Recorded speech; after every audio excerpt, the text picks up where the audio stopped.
네. 그럼 잠깐 지금 마이크 테스트 해보겠습니다. 네, 저기 오늘 강의하실 강사님은 영양표시 제도는 윤정현 강사님이고요. 그 이후에 실습은 심혜정 강사님입니다. 강사님 혹시 제 목소리 잘 들리시나요? 네, 잘 들려요. 제 목소리 들리세요?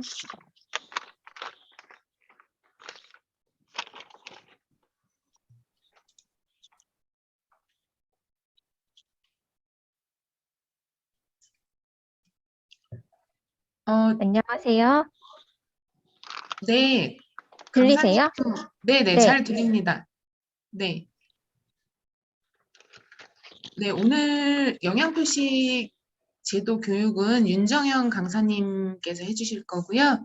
그다음 강사님께 이제 따로 부탁드릴 것은 이제 네. 오늘 교육생분들이 네. 저번 교육부터 간단하게 이력, 강사님 이력에 대해서 네, 말씀해달라고 네. 해주셔가지고요. 네, 네. 강사님도 강의 시작 전에 한 약 네. 1, 2분 정도 네. 이력에 대해서 간단하게 설명해 주시면 나중에 이제 강의 중 관련된 내용, 기타 내용을 이제 질문 드릴 수 있다는 의견이 있어서 그렇게 네. 소개해 주시고 진행해 주시면 될 것 같습니다. 네, 알겠습니다. 네. 네. 그러면 지금부터 시작하도록 하겠습니다. 다시 인사드릴게요. 오늘 영양표시 제도에 대해서 강의를 하게 된 윤정현이라고 하고요. 저는 한국식품연구원에서 이제 박사과정을 한 이제 학생 연구원이고 이제 이번 연도에 졸업을 하게 돼서 박사 후 연구원으로 이제 다시 근무를 하게 됐고요. 혹시 뭐 질문 같은 거는 이후 강의가 다 끝난 이후에 받으려고 합니다. 혹시 그때 뭐 궁금한 사항 있으시면은 질문 주시면 감사하겠습니다. 그리고 강의 시작에 앞서서 쉬는 시간을 말씀드리려고 하는데요. 쉬는 시간은 한 10분에서 15분 정도 중간에 한번 드리고 이후에 이후에 이제 좀 일찍 맞춰 드리는 걸로 하겠습니다. 그래서 다시 한번 말씀드리자면 이제 질문 사항은 아무래도 제가 강의 중간에 채팅창을 확인하는 게 힘들어서 이후에 강의가 끝난 이후에 주시면 감사하겠습니다. 그러면 시작하도록 할게요. 괜찮으시면 채팅창에다가 한번 써주시겠어요? 네, 알겠습니다. 그러면 이제 화면을 공유한 이후에 수업을 시작하도록 하겠습니다.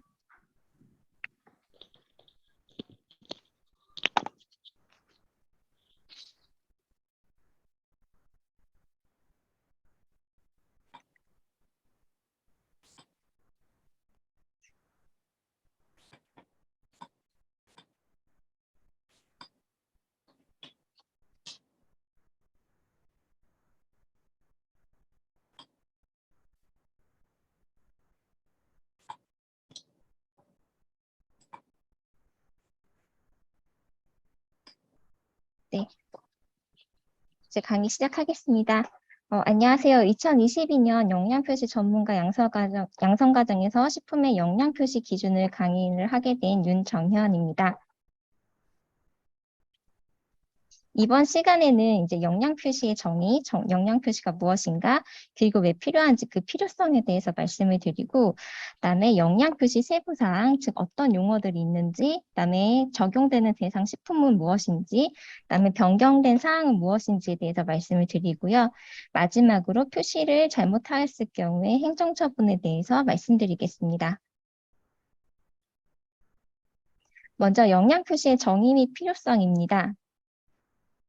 먼저 영양표시라 함은 식품, 식품 첨가물, 그다음에 건강기능식품, 축산물에 들어있는 영양 성분의 양 등 영양에 관한 정보를 식품을 넣거나 싸는 것, 즉 포장에 해당되겠죠.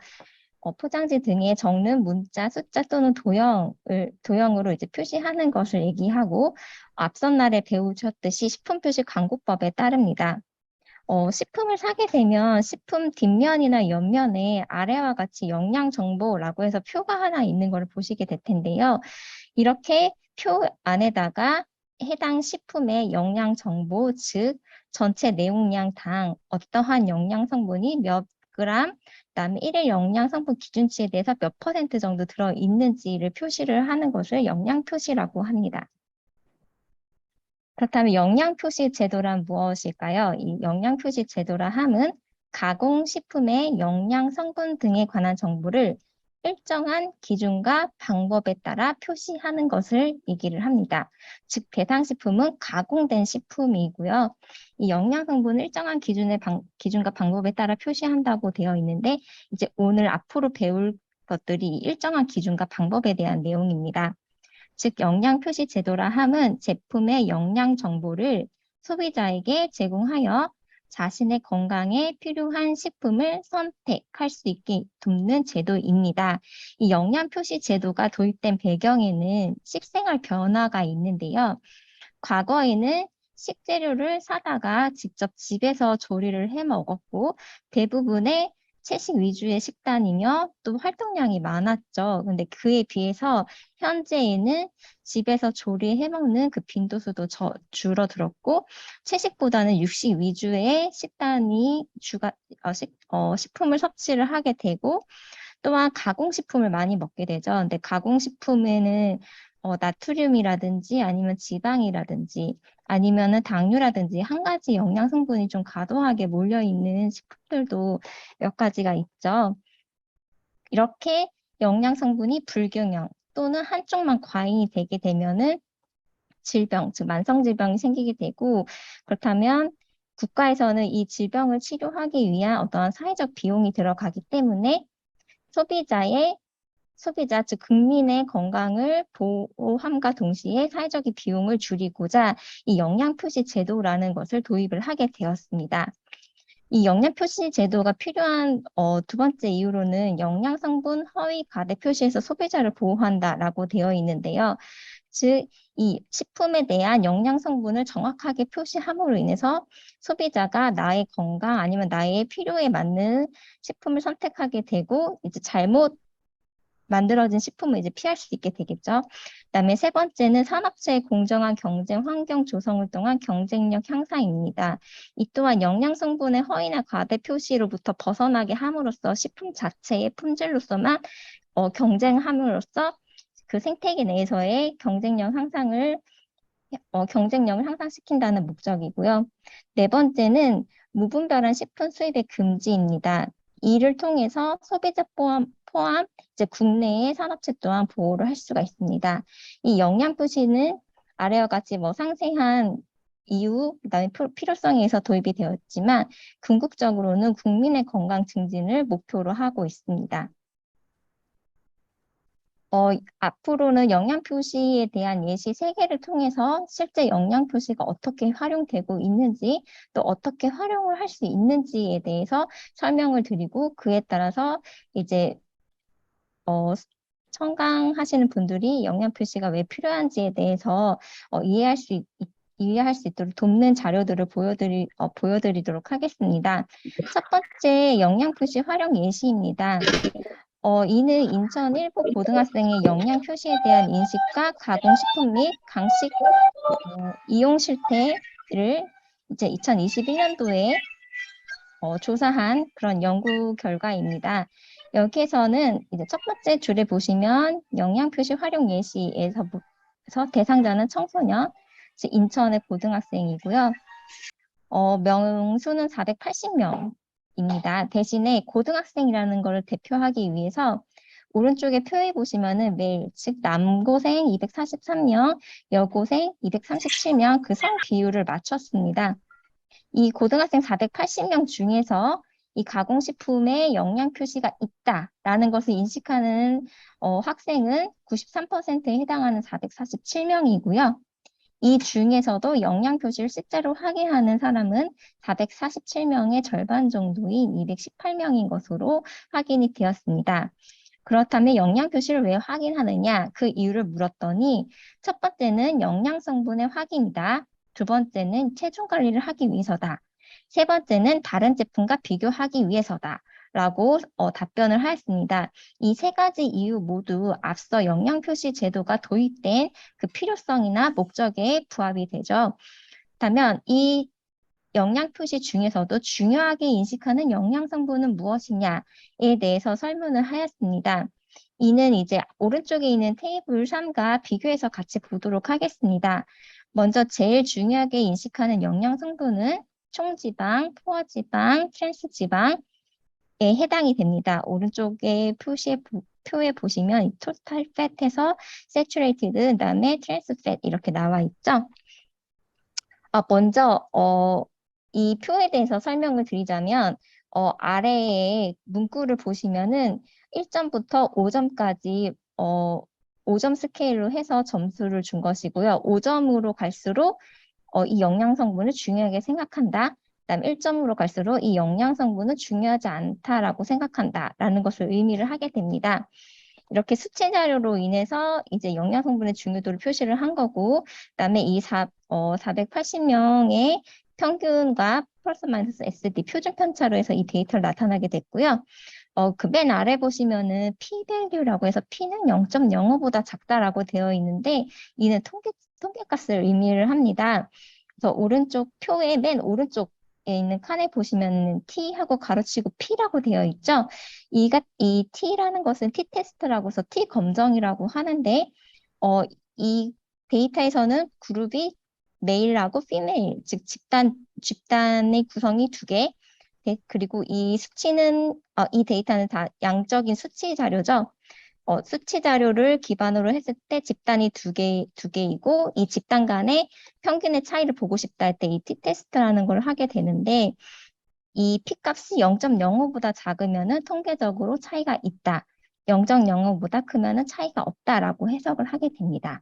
이 설명을 기반으로 다시 중요하게 인식하는 영양 성분에 대한 설명을 다시 돌아가게 되면 총지방, 포화지방, 트랜스지방은 고등학생들이 제일 중요하게 인식하는 영양 성분입니다. 3.75%로. 하지만 남성과 여성의 차이가 있느냐 봤을 때 수치적으로는 여성이 3.82%로 더 중요하게 생각하지만 이 t-value를 보았을 때 p-값이 0.148로 0.05보다 크죠. 통계적으로는 차이가 없다. 즉 제일 중요한 영양소를 인식하지만 남성과 여성에는 차이가 없다. 이렇게 인식을 하시면 됩니다. 어쨌든지 간에 이 총지방 같은 경우에는 아무래도 체중하고 관련이 되어 있죠. 그렇기 때문에 영양 표시를 확인하는 이유와 좀 연관지어서 생각을 할 수가 있고요. 두 번째로 중요하게 인식하는 영양 성분은 열량 3.68포인트입니다. 열량 칼로리를 보시게 되면은 3.68%로 중요하게 생각을 하고 그다음에 남고생과 여고생 사이에 차이가 있느냐 봤을 때 여고생이 3.78포인트로 남고생보다는 더 중요하게 생각을 하죠. 그리고 p-value를 보았을 때 0.19로 0.05보다 작으니까 통계적으로도 실제 차이가 있다. 여성이 더 중요하게 생각한다. 그러면은 이제 여고생들은 체중을 관리하기 위해서 이 영양 표시를 확인한다라는 식으로 이제 가설을 세울 수가 있겠죠. 그리고 세 번째로 중요하게 인식하는 영양 성분은 나트륨, 그 다음은 총 내용량, 콜레스테롤, 탄수화물 순으로 쭉 내려가게 됩니다. 즉, 이 영양 표시의 도입 목적에도 적합하고, 그다음에 그 목적에 맞게끔 이제 활용되고 있고 활용할 수도 있다라는 것을 이 영양 표시 활용 예시 첫 번째로 확인을 할 수가 있고요. 두 번째. 는 이 영양 표시 활용을 통해 질병 발생 위험을 감소시킬 수 있는 전략으로 활용할 수 있다라는 것입니다. 해당 연구는 영양 표시 관심 영양소 군과 또 LDL 콜레스테롤 조절 정도의 연관성을 2020년도에 연구한 결과입니다. 그 중에서도 한 가지의 도표만을 발췌해서 가지고 온 것인데요. 그래프를 보시면 아래쪽에 no interest, 그다음에 칼로리 이렇게 써 있는데, 즉 열량에 관심이 있는 사람일 경우에는 실제로 열량의 섭취량이 적다라는 것을 보여주고 있고, 여기서 나오지 않지만 이 열량의 영양 표시 중에서도 열량에 관심이 있는 사람은 실제 열량 섭취가 적고 그에 따른 콜레스테롤의 섭취 또한 적은 경향을 보인다입니다. 즉 이를 통해서 이 영양 표시를 활용함으로 인해서 이 혈중의 LDL 콜레스테롤을 감소시킬 수 있는 등의 조절 가능성을 보여준다는 것이 이 연구를 통해서 이제 확인을 할 수가 있습니다. 세 번째는 이거는 현재의 트렌드하고 관련이 있는 건데요. 이제 코로나로 인한 건강한 식생활의 트렌드의 강화입니다. 코로나로 인해서 소비자들이 실제적으로 면역이라든지 아니면 건강에 대한 관심이 증가하게 되었는데요. 미국에서는 한 16년 동안 44개 카테고리의 9,000개 이상의 브랜드를 대상으로 설문조사를 하였고 실제로 전면부 라벨 표기라고 해서 식품 전면부에 이렇게 영양성분, 에너지라든지 지방이라든지 아니면 포화지방, 당류, 그다음에 소듐을 표시한 제품의 경우에는 실제적으로 그 카테고리의 영양성분의 질적 형성을 가지고 왔다라는 것을 보여주고 있습니다. 오른쪽은 이제 코비드-19으로 인해서 이제 소비자들이 건강에 어떠한 관심을 갖고 있는지에 대한 기본 백데이터, 보조 데이터로 보시면 되는데요. 오른쪽 도표를 보시면은 가로축 에이지, 나이, 그다음에 세로축, Y축은 BMI로 구분을 하였고요. 에이지는 50세 이상과 50세 이하로 나누었고, 그다음에 코로나에 걸리고 나서 생존한 사람은 연한 하늘색 박스, 그다음에 코로나에 걸리고 나서 사망한 사람은 진한 하늘색으로 나타났습니다. 보시면 50세 이상에서는 코로나에 걸리고 나서의 생존율과 사망률의 BMI의 차이는 없는 것으로 확인이 됐는데 50세 이하에서는 BMI가 높을수록 코비드-19에 걸린 이후에 사망률이 좀 높은 것으로 나타났습니다. 즉 코로나 이후에는 코로나 바이러스에 대한 연구 말고도 그 실제로의 사람들과의 건강 관련성에 대해서도 연구가 많이 진행되었는데 이 코로나로 인해서 코로나와 여기서는 이제 비만과의 상관관계를 보았고 실제적으로 사망률하고 좀 관련이 있다. 그리고 소비자들은 점점 건강한 식생활 쪽을 원하고 있다. 그렇다면 업체에서는 본인들의 제품을 건강에 초점 맞춰서 이제 홍보를 할 수 있다라는 것을 이제 영양 표시의 활용 예시의 또 다른 예로 보실 수가 있습니다. 그럼 지금까지는 영양 표시란 무엇인지, 영양 표시 제도가 무엇이고 왜 도입이 됐는지, 실제로 어떻게 활용이 되고 있고 어떻게 활용을 할 수 있는지에 대해서 보았다면 다음에서는 실제 영양 표시의 세부 사항에 대해서 설명을 하도록 하겠습니다. 이 영양 성분 표시라 하면은 제품의 일정량에 함유된 영양 성분의 함량을 표시하는 것을 얘기합니다. 제품을 사게 되면 정보 표시면, 즉 옆면이나 아니면 주 표시면 앞면에 보시면 아래와 같은 표를 볼 수가 있는데요. 이와 같이 제품의 일정량, 그다음에 함유된 영양 성분, 그 함량, 그다음에 일일 영양 성분의 기준치에 대한 비율을 나타내는 것을 영양 성분 표시라고 합니다. 그렇다면 영양 성분 표시에서 사용하는 용어는 무엇일까?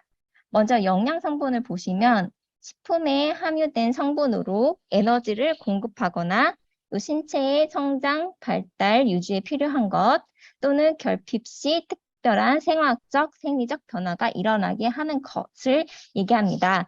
오른쪽 표와 연관해서 보시면 탄수화물, 당류, 지방, 그다음에 단백질 같은 경우에는 아무래도 에너지 공급, 신체의 성장, 발달, 유지에 필요한 것과 연관 지을 수 있고요. 그다음에 나머지 또한 성장, 발달, 유지에 필요한 거긴 하지만 이제 나트륨 같은 경우는 생화학적, 생리적 변화가 일어나게 하는 것, 즉 비타민, 무게질을 이들하고 연관시킬 수가 있겠죠. 그다음에 일일 영양 성분 기준치라 함은 영양 표시 라벨에 꼭 표시해야 되는 것인데 여기서는 이제 소비자가 하루의 식사 중 해당 식품이 차지하는 영양적 가치를 보다 잘 이해하고 또 식품 간의 영양 성분을 쉽게 비교할 수 있도록 식품 표시에서 사용하는 영양 성분의 평균적인 일일 섭취 기준량을 얘기를 합니다. 하루 세 끼를 먹는다고 했을 때 만약에 아침에 먹었던 음식이 나트륨이 일일 영양성분 기준치의 비율이 이제 40%로 되어 있다. 그러면 점심, 저녁에 먹는 것은 60%만 충당시킬 수 있는 제품을 선택해서 먹으면 되겠죠. 이런 식으로 소비자가 하루에 섭취할 수 있는 평균 양을 쉽게 생각할 수 있도록 하는 것이 이 일일 영양 성분 기준치에 대한 비율입니다. 세 번째는 일일 섭취 참고량이 있습니다. 이는 만 3세 이상 소비계층이 통상적으로 소비하는 식품별 1회 섭취량과 시장 조사 결과 등을 바탕으로 설정한 값, 즉 이론값을 얘기를 하게 됩니다. 오른쪽의 라벨 표시에는 지금 1회 섭취 참고량이 표시되어 있지 않지만 영양 성분 표시 단위 기준이라고 해서 라벨의 제일 상단에 보시면 총 내용량 g으로 되어 있죠. 이 총 내용량 g 대신에 이 1회 섭취 참고량을 기준으로 영양 성분을 표시를 하실 수가 있습니다. 따라서 여기서의 이 1회 섭취 참고량의 개념이 무엇인지를 보시면 되고요. 그다음에 이후에 영양 성분 표시 단위 기준에서 더 자세하게 말씀드리도록 하겠습니다. 그렇다면 어떠한 식품을 대상으로 이 영양 표시를 해야 할까요? 지금부터는 그 의무 대상에 대해서 말씀드리도록 하겠습니다. 기존에는 과자류, 캔디류 등 17종 115개 품목에 대해서만 영양 표시를 의무적으로 했었는데요. 2021년도 5월 개정된 법률의 행정령에 의하면 그다음부터는 떡류, 김치류 등 46종 176개 품목으로 확대가 되었습니다.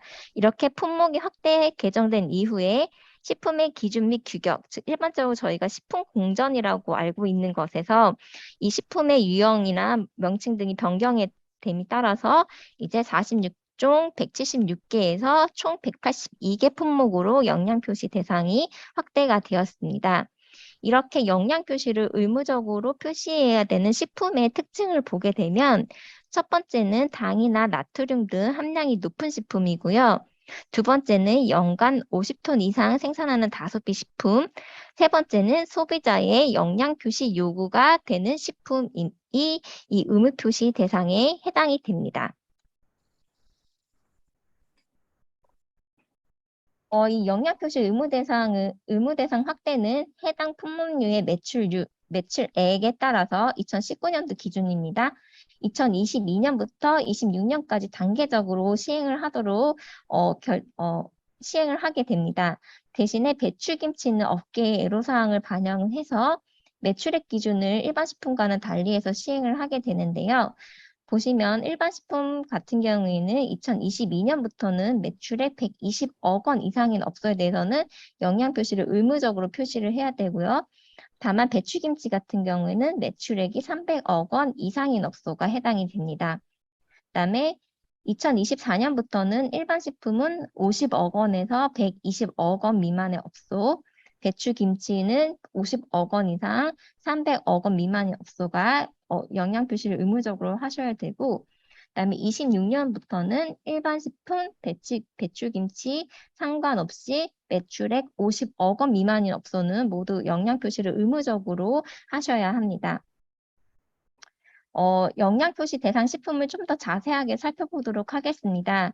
기존 17종 115 품목부터 보겠습니다. 첫 번째는 레토르트 식품에 해당이 되고요. 두 번째는 과자류 중 과자랑 캔디류, 세 번째는 빙과류 중 빙과 아이스크림류, 그다음에 빵류, 그다음에 코코아 가공품류 또는 초콜릿류, 그다음에 잼류, 그다음에 식용유지에서 식물성 유지류, 식용유지 가공품이 포함이 되는데 다만 모조치즈랑 기타 식용유지는 제외가 됩니다. 다음에 면류, 음료류도 영양 표시를 하셔야 되는데 다류 중에서 침추차, 고형차 제외, 커피에서는 볶음 커피랑 인스턴트 커피는 제외가 됩니다. 이 특수용도 식품이라 함은 영유아, 병약자, 노약자, 그다음에 비만자 또는 임산 수유부 등 특별한 영양 관리가 필요한 특정 대상을 위한 식품, 당연히 영양 표시를 의무적으로 하셔야겠죠. 그다음에 어육 가공품류 포함이고요. 즉석 식품류에서 즉석 섭취, 편의식품류, 만두류는 가 영양 표시 대상 식품에 해당이 됩니다. 다만 편의식품류에서는 즉석 섭취 식품과 즉석 조리식품만 해당이 되는데 이 즉석 섭취 식품이라 하면은 이제 삼각김밥이라든지 아니면 구운 계란 같이 별도의 조리 없이 바로 먹을 수 있는 식품이 해당이 되고요. 즉석 조리 식품이라 하면은 뭐 레인지를 뭐 돌려서 먹는다든지 간단한 조리들이 해당이 되는 식품에 해당이 됩니다. 그다음에 13번째 장류에도 영양 표시를 하셔야 되는데 다만 한식 내주, 한식 된장, 청국장, 한식 내주를 이용한 한식 간장은 제외입니다. 한식 내주라 하면은 전통적인 방법을 통해서 만들어진 메주를 의미를 합니다. 즉 계량식 된장이나 간장은 영양 표시를 하셔야겠죠. 그다음에 시리얼류도 포함이 됩니다. 그다음에 유가공품에서는 우유류, 가공유류, 발효유류, 치즈류 및 분유류, 그다음에 식욕 가공품에서는 햄류, 소세지류 포함이 있고 건강기능 식품도 영양 표시를 하셔야 합니다. 추가된 항목을 살펴보도록 하겠습니다. 떡류 포함이 되어 있고요. 그다음에 당류에서 당류 가공품, 그다음에 두부류, 그다음에 묵류, 식물성 크림, 그다음에 다류 중 액상차, 또 식초에서는 발효식초만 해당이 됩니다. 즉 빙초산은 제외가 되겠죠. 그다음에 소스류에는 이제 나트륨이나 당류, 그다음에 지방 등이 많죠. 표시하셔야 되고, 그다음에 카레, 그다음에 향신료 가공품 중 향신료 조제품 해당됩니다. 다음은 김치류입니다. 김치류 같은 경우에는 김치속과 배추김치만 영양 표시 대상 식품인데요. 다만 매출액과 좀 헷갈리실 것 같아서 좀 빨간색으로 표시를 하였습니다. 김치류 같은 경우에는 식품 공정상의 소분류에서 절임류 또는 조림류, 그 아래 하부 단위에서 김치류, 그 아래 하부 단위에서 김치로 보시면 됩니다. 즉 영양 표시 대상은 김치 유형 중에서 배추김치랑 김치속만 해당이 되지만 매출액을 잡으실 때는 이 김치 식품 유형에 해당하는 모든 품목의 매출액을 기준으로 보셔야 됩니다.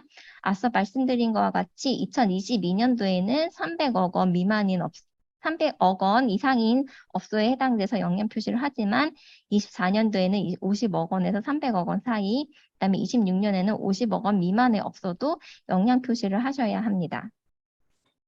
다음은 절임류에서 절임 배추는 제외이고요. 조림류, 그다음에 전분류, 밀가루류 등도 영양 표시를 하셔야 됩니다. 베이커리 제품 같은 경우에는 수입산이 많죠. 수입 제품 같은 경우에도 판매를 목적으로 들여오셔서 뭐 온라인이라든지 오프라인 등 유통 과정을 통해서 판매를 하시는 거기 때문에 수입 식품도 국내의 기준에 따라서 영양 표시를 하셔야 되고요. 그다음에 땅콩 또는 견과류 가공품류, 그다음에 기타 농산 가공품류, 그다음에 식욕 가공품에서는 베이컨류, 그다음에 건조 저장 육류, 그다음에 양념 육류, 그다음에 식육 추출 가공품, 식육 함유 가공품 영양 표시 대상이고요.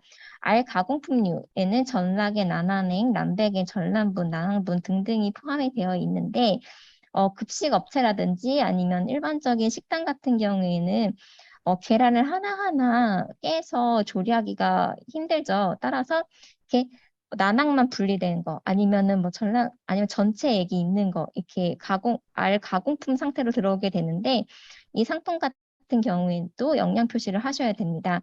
그다음에 유가공품에서 상향류 포함이 되고요. 그다음에 수산 가공 식품류 같은 경우에는 나트륨 함량이 많죠. 그래서 어육 가공품류, 젓갈류, 건포류, 조미기, 그다음에 기타 수산물 가공품 등이 영양 표시 대상에 포함이 되었습니다.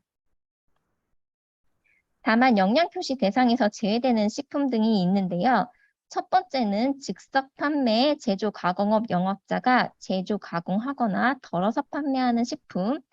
두 번째는 즉석 판매 가공업 영업자가 만들거나 다시 나누어 판매하는 식육 가공품, 즉 동네 정육점 같은 거 생각하시면 되고요.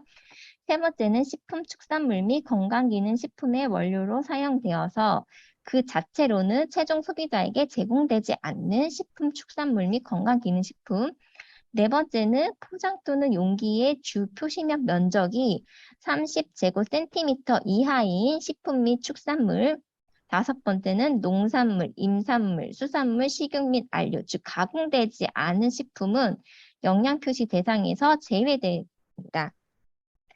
좀 더 상세하게 들어가게 되면 세 번째, 식품, 축산물 및 건강기능식품의 원료로 사용되어 그 자체로는 최종 소비자에게 제공되지 않는 식품, 축산물 및 건강식품의 예를 보겠습니다. 예시로는 급식 업체에만 제공되는 냉동만두 제품도 영양 표시를 해야 하나요? 라는 질문이 있습니다. 이 냉동만두 같은 경우에는 영양성분 표시 대상에 포함이 되죠. 하지만 그 자체로는 소비자에게 직접 전달이 되지 않기 때문에 원료로 사용되는 경우에는 영양 표시를 하지 않으셔도 됩니다. 어, 만약에 초밥 같은 거를 시켜 먹게 되면은 뒷면 같이 오는 어, 그 조미료들이 있죠. 뒤에 보시면 영양성분 표시가 된 것이 있는데 그거는 공장에서 만들어져서 최종 소비자에게 전달되기 때문에 영양 표시를 하셔야 되는 거고 만약에 치킨을 시켜 먹는 경우에는 만약에 매장에서 직접 소스를 만들었어요. 그러면은 영양성분 표시를 하지 않으셔도 되는데 만약에 업체에서 들어온 소스류가 그대로 그 소비자에게 전달이 되는 경우에는 영양 표시를 하셔야 합니다. 이런 식으로 구분을 하시면 되고요. 그다음에 네 번째, 포장 또는 용기의 주 표시면 면적이 30제곱센티미터 이하인 식품 및 축산물. 예시를 보시면 양갱에 캔디류 45g만 적혀 있고 영양 성분 표시가 없는데 위반 아닌가요? 라고 되어 있는데 주 표시면 면적이 30제곱센티미터 이하라서 너무 작은 경우에는 영양 성분 표시를 생략할 수 있도록 하고 있습니다. 편의점 같은 데 보시면 초콜릿류 같은 경우가 대부분이 해당이 되는데요. 한번 확인하시면 좋을 것 같습니다. 다음은 지금까지는 이제 어떠한 식품의 영양 성분을 표시해야 되는지 그 대상을 보았다면 지금부터는 어떠한 영양 성분을 표시를 해야 하는지를 보도록 하겠습니다. 9가지 의무 영양 성분이 있는데요. 첫 번째는 열량, 에너지, 칼로리, 그다음에 두 번째는 나트륨, 소듐, 그다음에 세 번째는 탄수화물, 네 번째는 당류, 슈가. 근데 여기서는 당류라 하면 당당류와 이당류를 얘기를 하고요. 캡슐, 정제환, 분말 형태의 건강기능식품은 제외가 됩니다. 다섯 번째는 지방, 여섯 번째는 트랜스 지방, 일곱 번째는 포화 지방, 여덟 번째는 콜레스테롤, 그다음에 아홉 번째 단백질이 9가지 의무 영양 성분에 해당이 됩니다. 다만 건강기능식품 같은 경우에는 트랜스 지방, 포화 지방, 콜레스테롤은 표시하지 않을 수 있습니다. 이 9가지 의무적으로 표시해야 되는 영양 성분 이외에도 영양 표시나 영양 강조 표시를 하고자 하는 일일 영양 성분 기준치가 있는 영양 성분은 영양 표시를 하실 수가 있는데요. 이 일일 영양 성분 기준치가 있는 영양 성분은 뒤에 별표 5에서 설명을 하도록 하겠습니다. 넘어가기에 앞서 당류에서 다들 아시겠지만 한번 그냥 짚고 넘어가자면 당류에서 단당류, 이당류가 포함이 되는데 당당류라 하면은 모노사카라이드, 즉 구조가 하나밖에 없는 거, 이당류라 하면 다이사카라이드, 즉 당당류 두 개가 포함된 두 개의 구조 단위를 갖고 있는 것을 얘기를 하는데요. 단당류의 정의를 보시면 산, 알칼리, 효소 등에 의한 가수분해 방법으로는 그 이상 가수분해되지 않는 간단한 구조를 가진 탄수화물을 의미를 하고 식품에서 주로 검출이 되거나 그다음에 첨가물로 사용되는 당류로는 오탄당으로는 자일로즈, 리보오즈, 자일리톨 등이 있고요. 그다음에 육탄당, 즉 탄소 6개짜리에서는 포도당, 과당, 갈락토즈, 만니톨, 소비톨, 이노시톨 등이 있습니다. 이당류라 하면 단당류 두 개가 결합된 구조라고 말씀드렸는데 대표적인 이당류로는 설탕, 즉 포도당과 과당이 합쳐진 형태, 메가당, 포도당 또는 포도당과 포도당이 합쳐진 형태, 그다음에 젖당, 갈락토즈와 포도당이 결합된 형태가 대부분 식품에서 검출되는 이당류라고 할 수가 있습니다. 다음은 트랜스 지방입니다. 트랜스 지방이라 하면은 트랜스 구조를 한 개 이상 가지고 있는 비공액형의 모든 불포화 지방이라고 정의가 되어 있는데요. 자연계에서는 찾아보기 힘듭니다.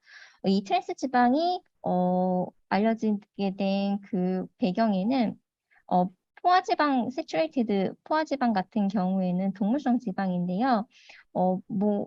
관상동맥 심장 질환 등 이제 만성 질환의 발생과 관련이 있다라는 연구 결과가 있은 이후로 이 식품을 통해서 포화지방의 섭취를 줄이고자 하는 경향이 나타났습니다. 그래서 이 포화지방을 대체하고자 식물성 지방을 활용을 하게 됐는데 이 식물성 지방 같은 경우에는 이중결합이 많기 때문에 실온에서는 액체로 존재를 하게 됩니다.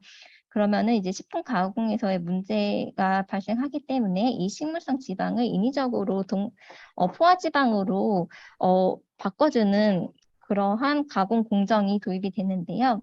경화 공정이라고 해서 이 이중결합에 수소를 강제적으로 넣음으로 인해서 식물성 지방이지만 포화지방처럼 상온에서 고체로 존재할 수 있는 그런 그러한 제품들을 만들었습니다. 대표적인 게 이제 마가린이고요. 이러한 식물성 지방들은 이제 패스트푸드나 뭐 피자, 팝콘 이러한 식품들을 만드는데 많이 사용을 했고, 그래서 트랜스 지방이 많이 검출되는 것도 이러한 패스트푸드나 피자, 팝콘, 도넛, 쿠키, 케이크 등이 해당이 됩니다. 하지만 이 트랜스 지방 또한 포화지방과 마찬가지로 만성질환과 관련이 있다는 연구 결과 이후로 식품업계에서는 포화지방 플러스 트랜스 지방의 함량을 모두 낮추고자 하는 노력이 있었습니다.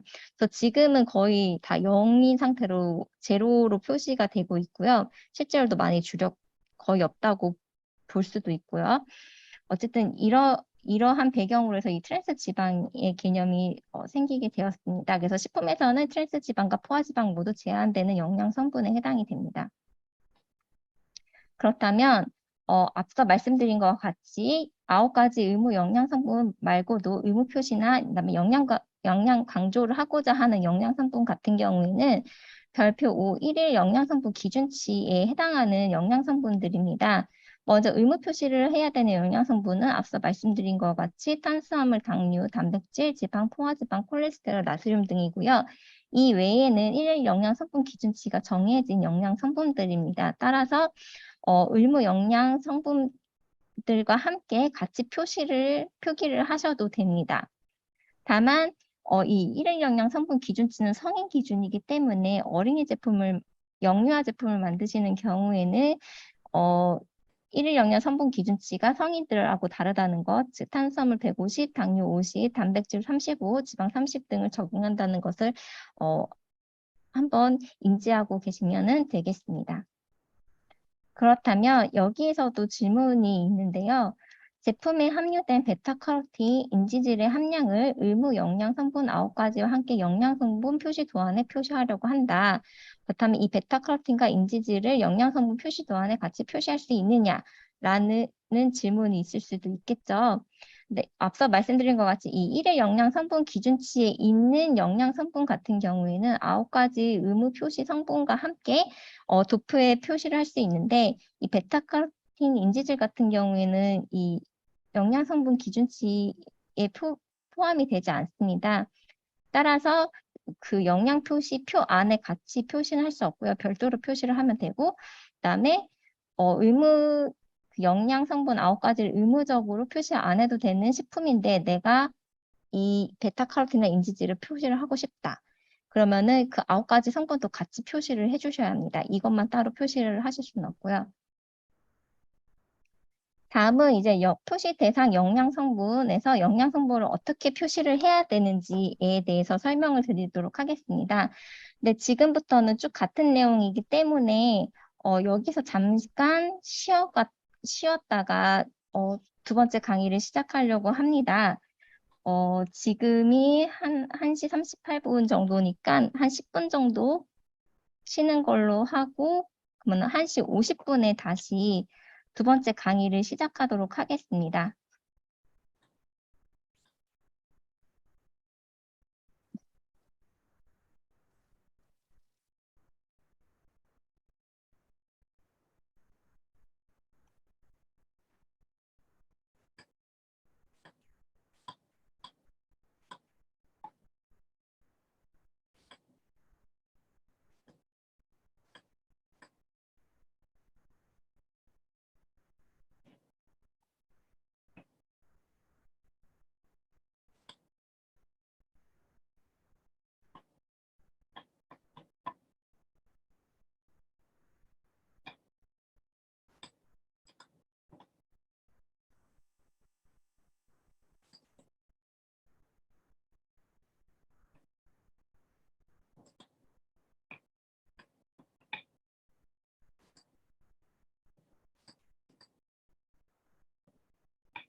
안녕하세요. 다들 자리에 오셨나요?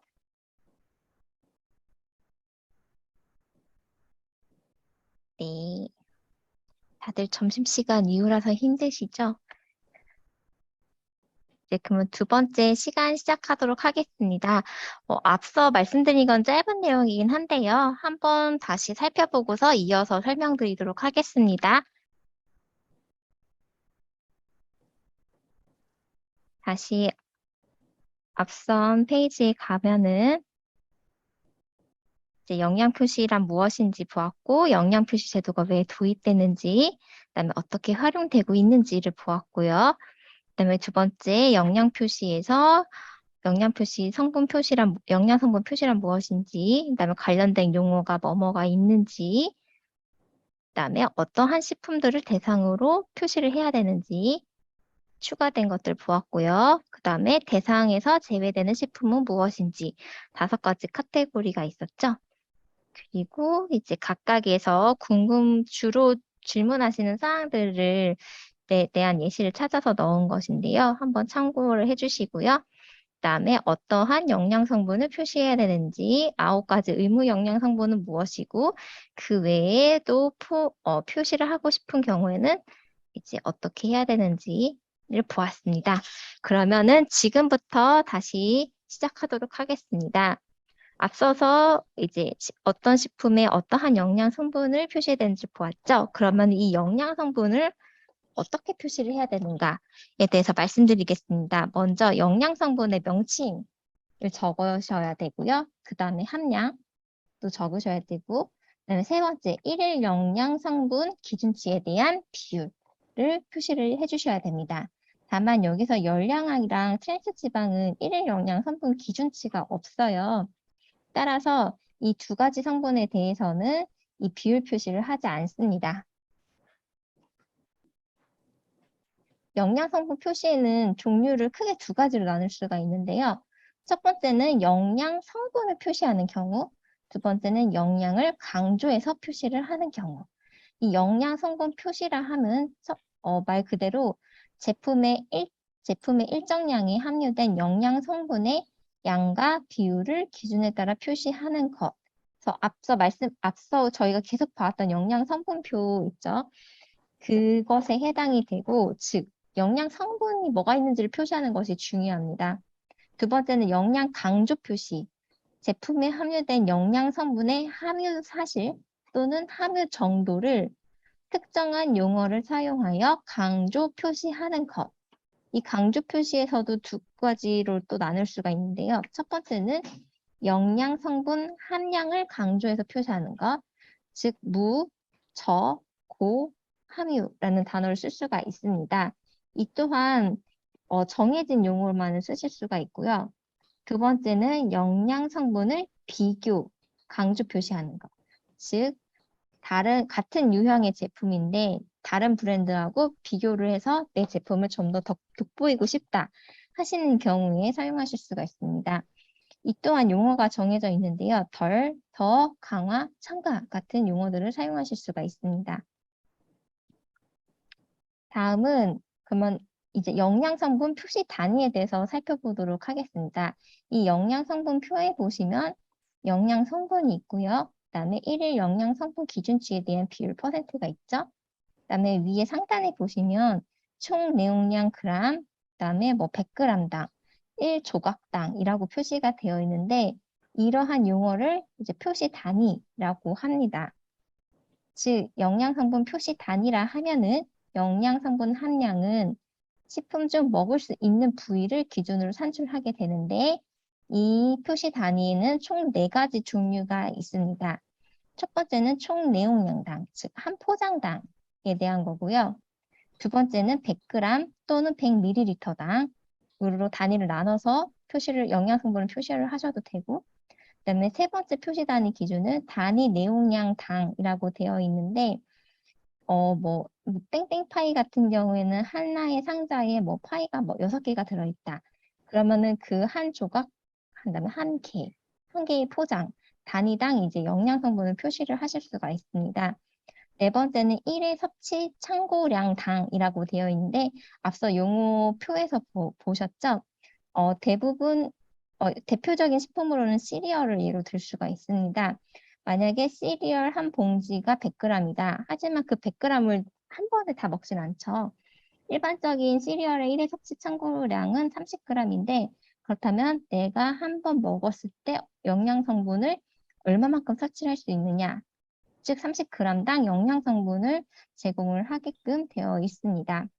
즉 다시 보게 되면 표시 단위는 4가지 종류가 있는데 첫 번째 총 내용량 당은 제품의 최소 판매 단위당 함유된 값으로 표시를 하는 것, 100g 또는 ml 당은 총 내용량이 100g 또는 ml를 초과하고 1회 섭취 참고량의 3배를 초과하는 식품의 경우 이 100g당 ml당을 표시를 하실 수가 있고요.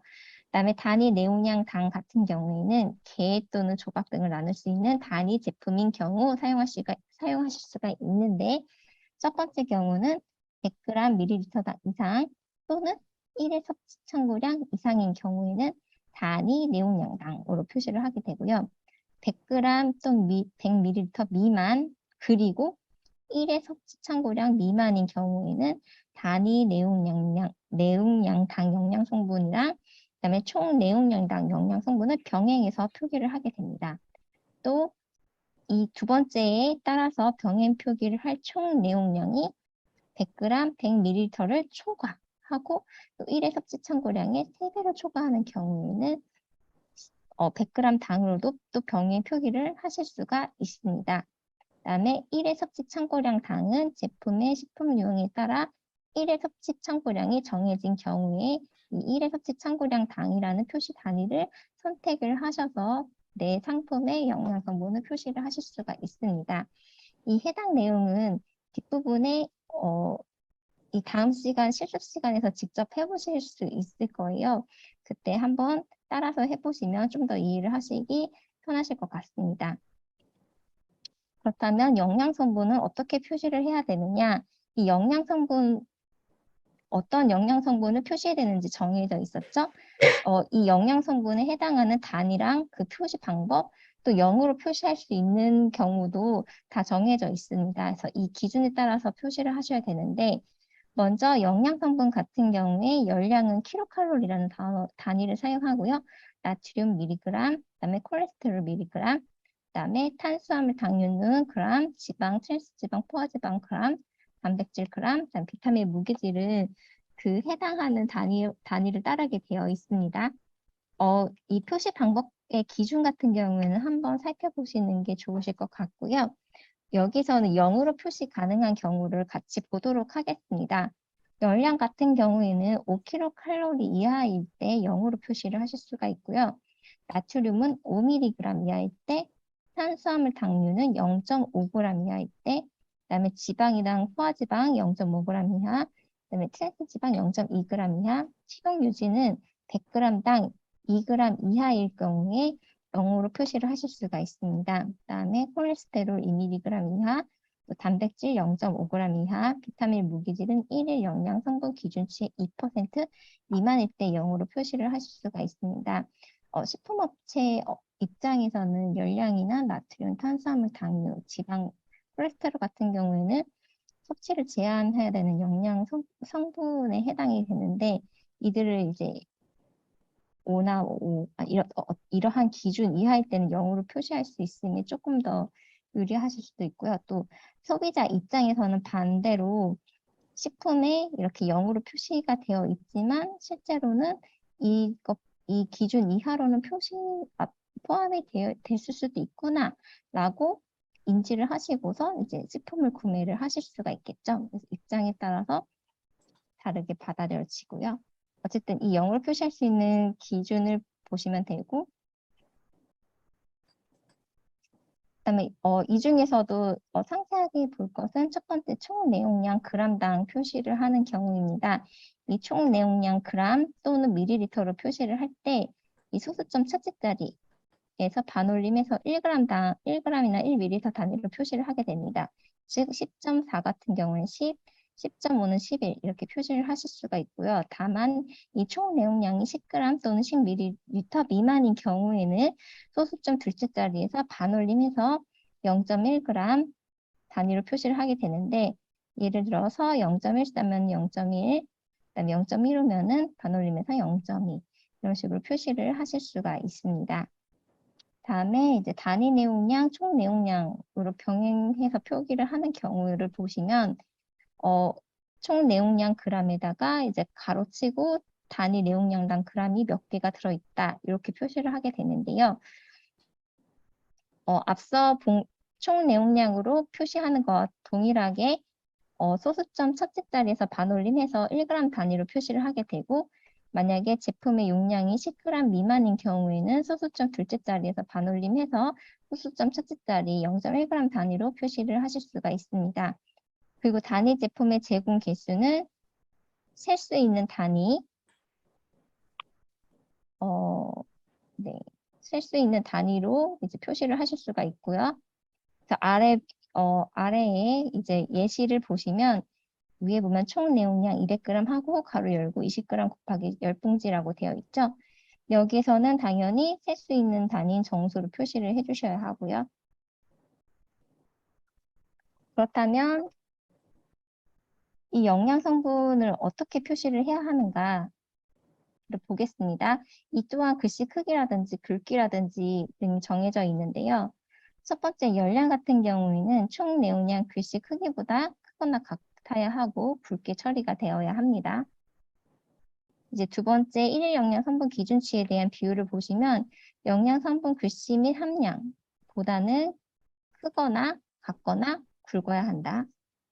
그다음에 열량, 영양 성분 명칭, 함량 및 일일 영양 성분 기준치에 대한 비율의 글씨 크기는 10포인트 이상이어야 한다.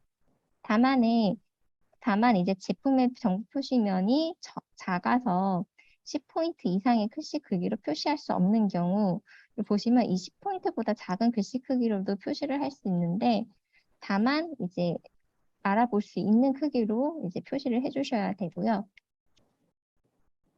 다음에 이제 영양성분 표식 서식 또한 그 종류가 정해져 있습니다.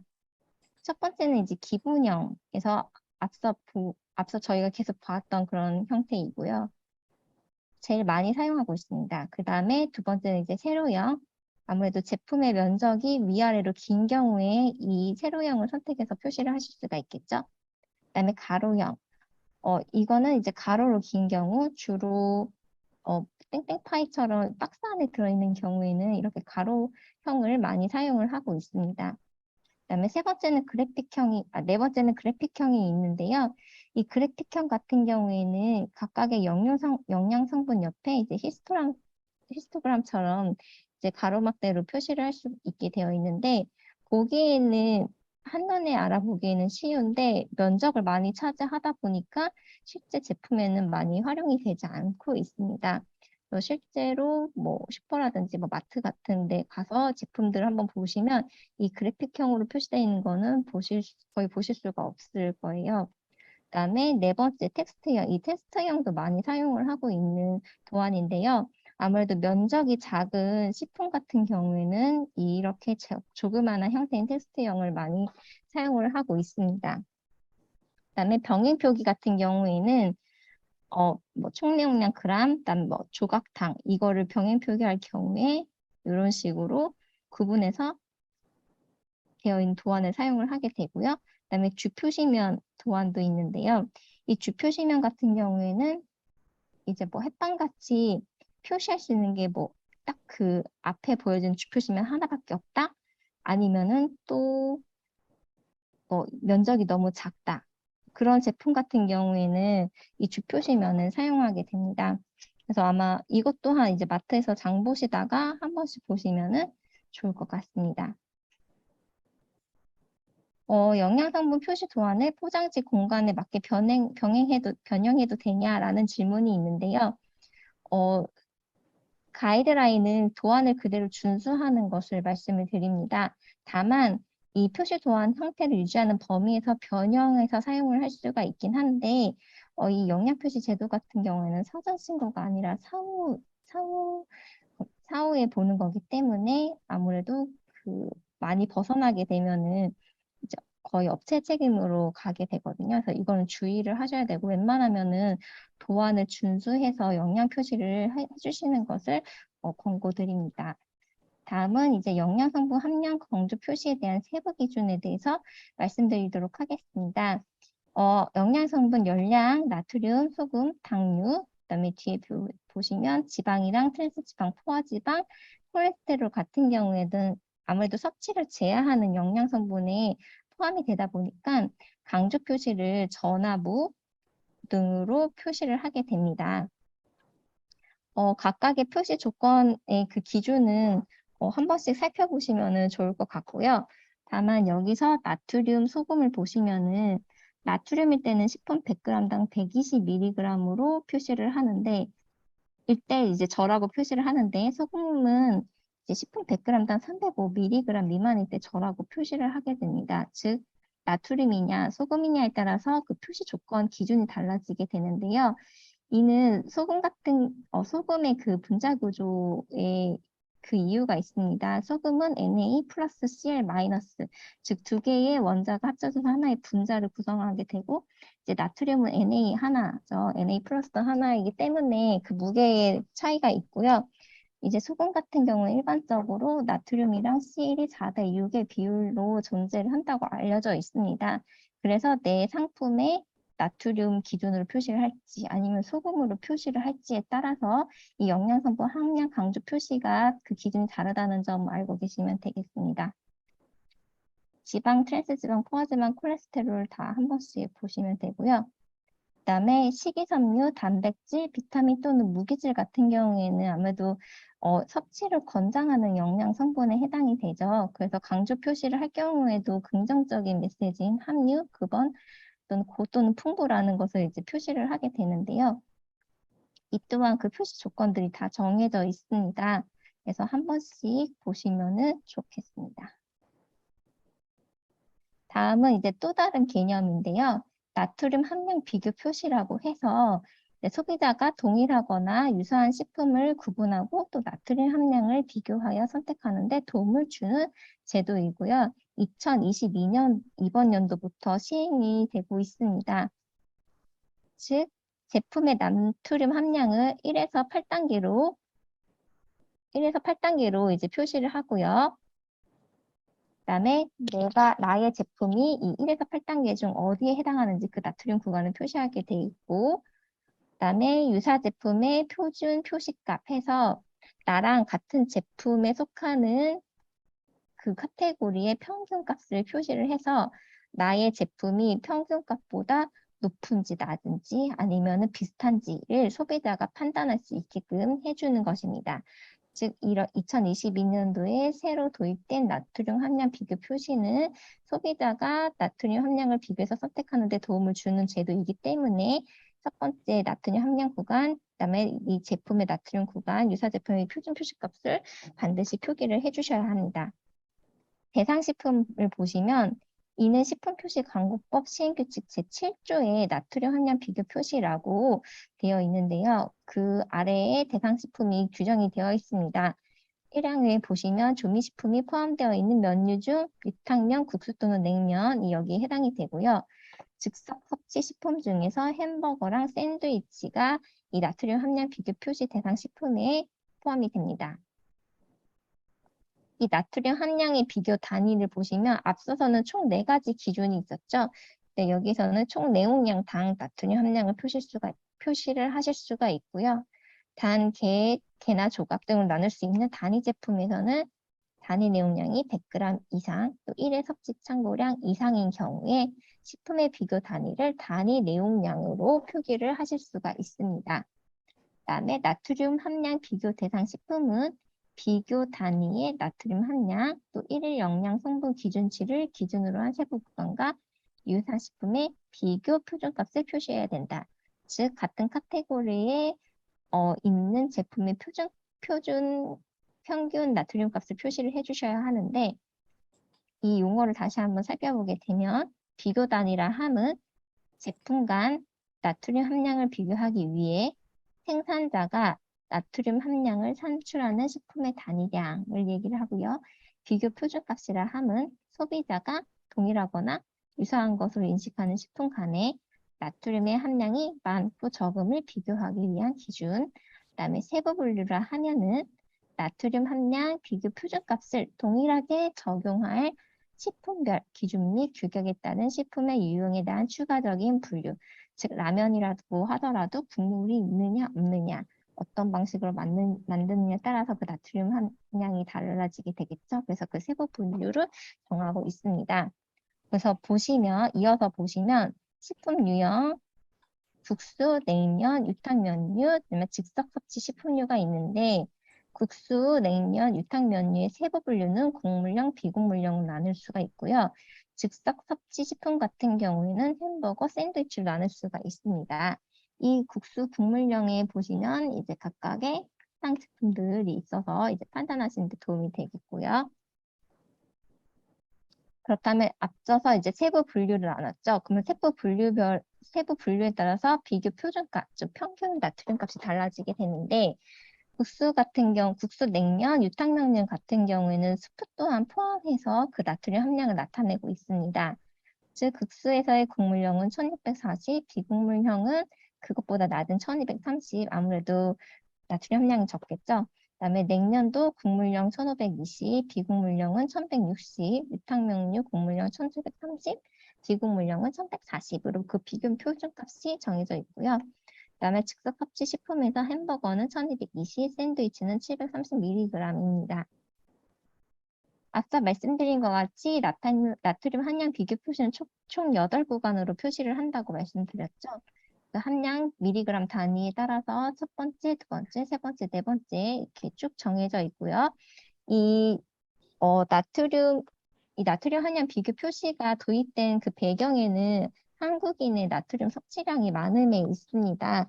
그 WHO의 기준에서는 목표 섭취량이 2000mg 정도인데 2017년도 기준으로는 한국인의 1일 평균 나트륨 섭취량이 이제 3,400 정도로 해서 아마도 1.5배 정도 높죠. 따라서 이제 우리나라 사람들의 섭취되는 나트륨 함량을 줄일 필요가 있다라는 사회적 합의가 있었고, 또 소비자 조사에서도 나트륨 함량을 줄일 의향이 있다라는 그런 결과를 토대로 해서 이 나트륨 함량 비교 표시 제도가 도입이 되게 되었습니다. 그래서 이제 8번째 구간에는 이 2000mg을 기준으로 해서 표시를 하게끔 되어 있고요.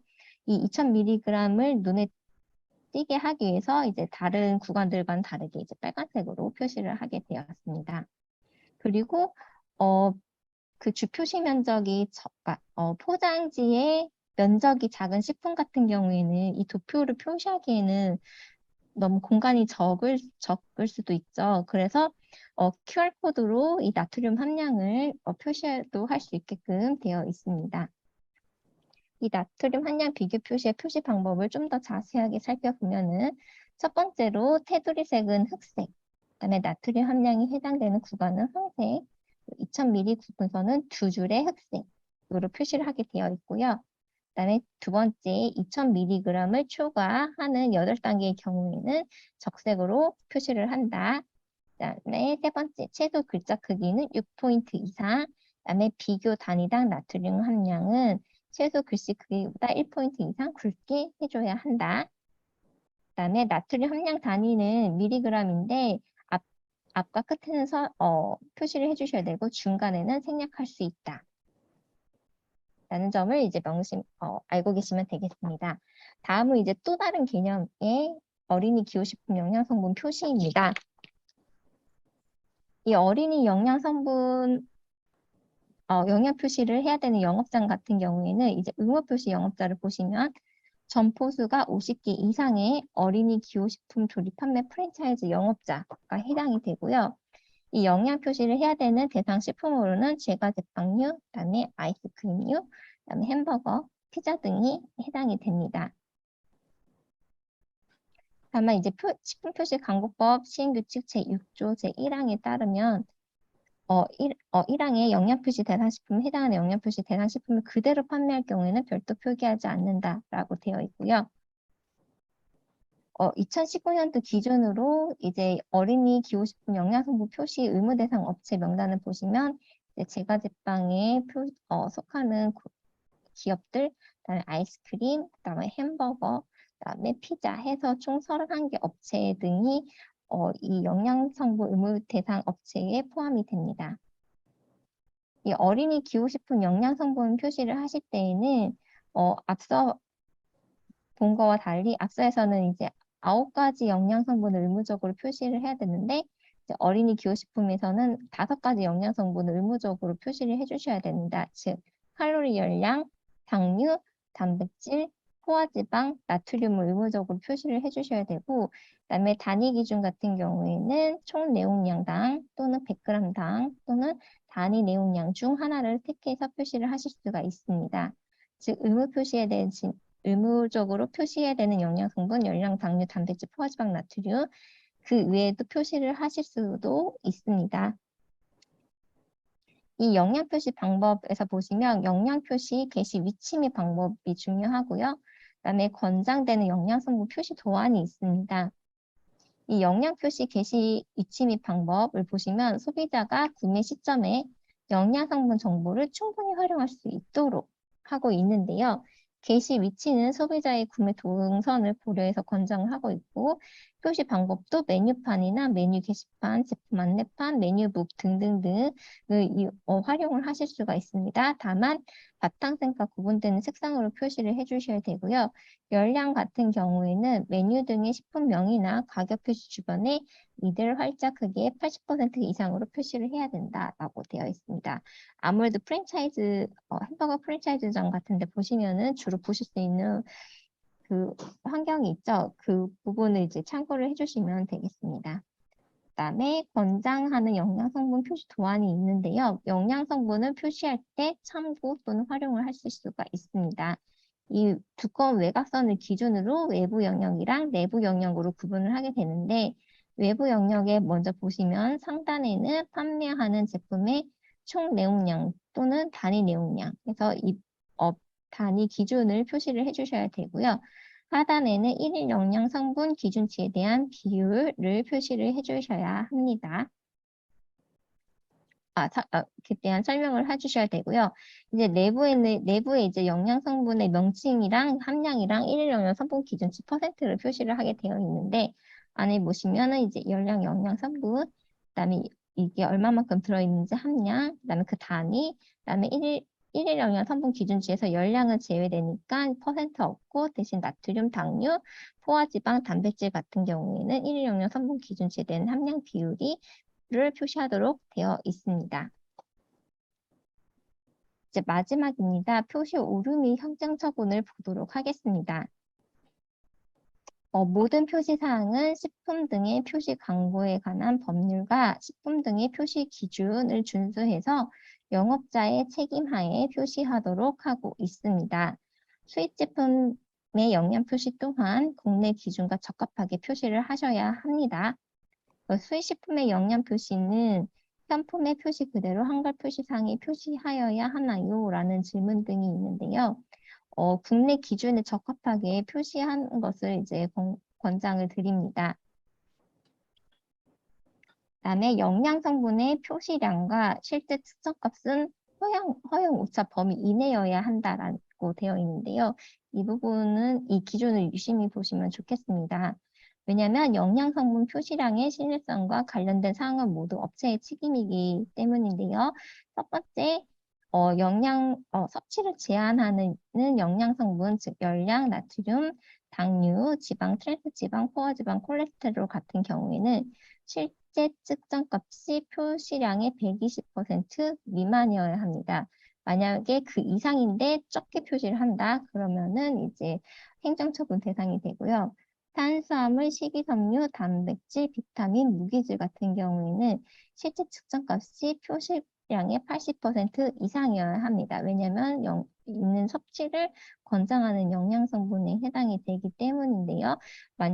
실제 식품에는 굉장히 양이 적은데 기준치에 맞게끔 표시를 했다. 그러면은 이 또한 행정처분의 대상이 됩니다.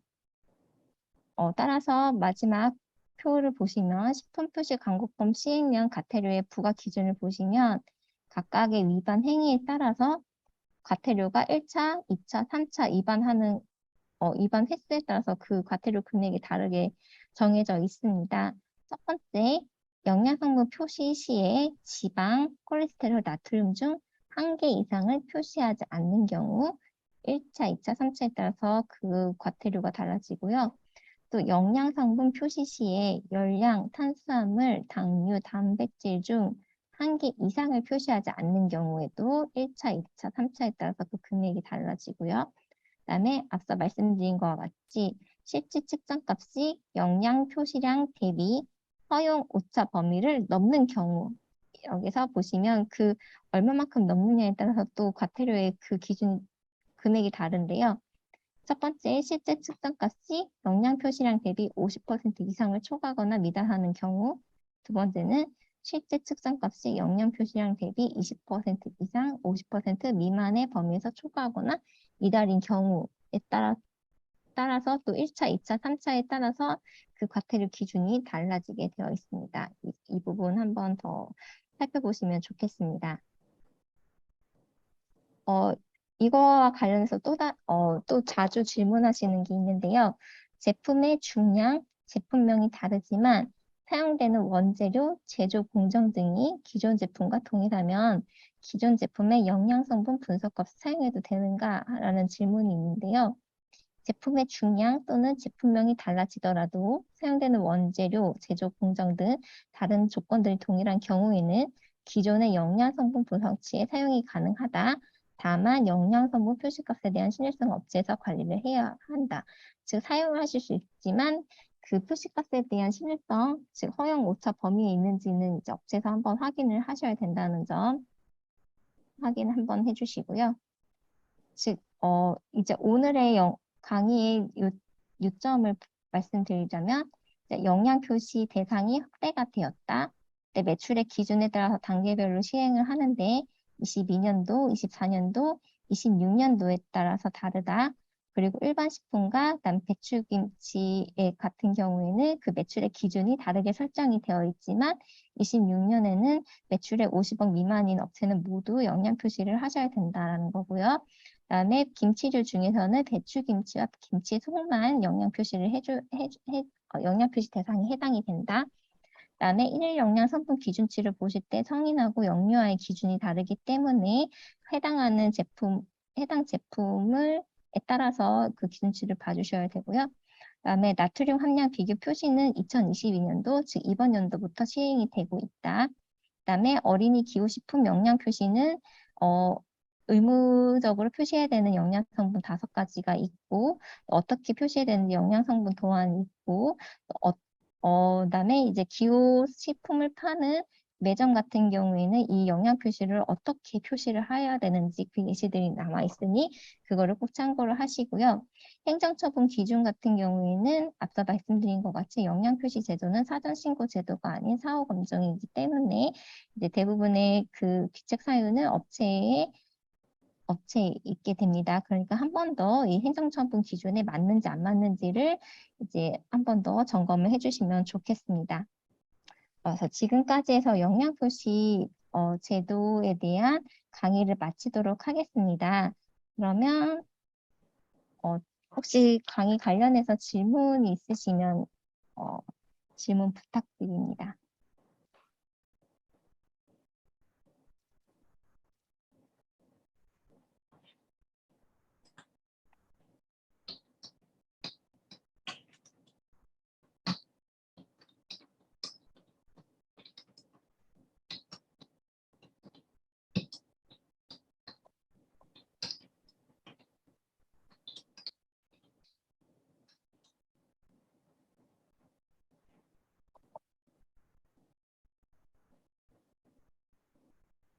먼저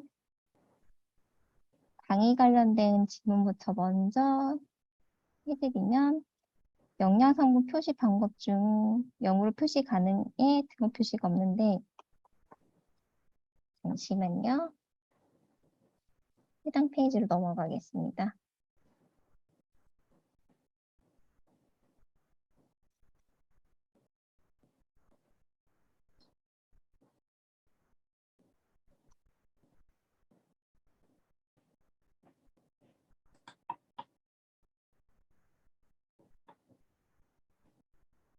여기 0으로 표시 가능한 경우에는 질문해 주신 것과 마찬가지로 등호 표시가 없기 때문에 이하에 해당하는 걸로 봐주시면 되고요. 그다음에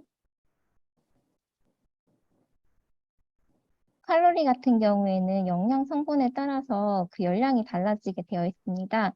그래서 뭐 탄수화물은 아시다시피 뭐 4kcal, 그다음에 지방은 뭐 9kcal, 그 외에 뭐 당알코올 등에 따라서 다 달라지게 되어 있는데요. 이는 아마 이후에 실습 시간에 직접 계산을 하시게 될 거예요. 그때 한번 보시면 되겠고요. 그다음에 저는 박사과정 학생이라서 실제로 제가 행정 업무를 보지는 않고요. 주로 연구 업무를 하고 있습니다. 그래서 제 입장에서는 뭐 거의 뭐 100%라고 볼 수 있겠죠. 혹시 이거 말고도 또 궁금하신 거 있으신가요?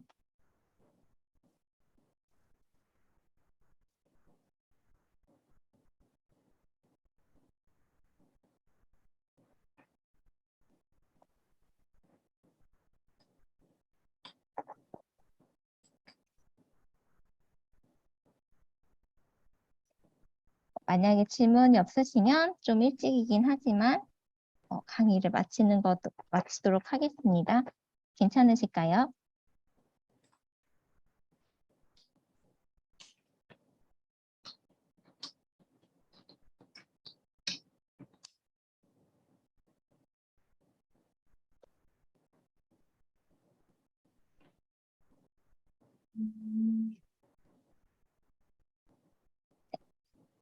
마지막으로 열량이 딱 5kcal인 경우에 0으로 표시 가능한 거냐고 하셨는데, 이거는 좀, 기준이 좀 애매할 것 같긴 해요. 근데 아무래도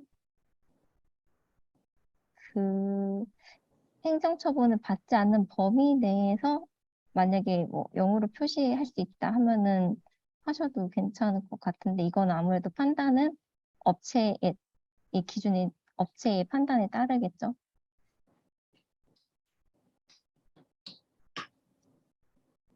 그러면은 강의를 마무리하도록 하겠습니다. 감사합니다.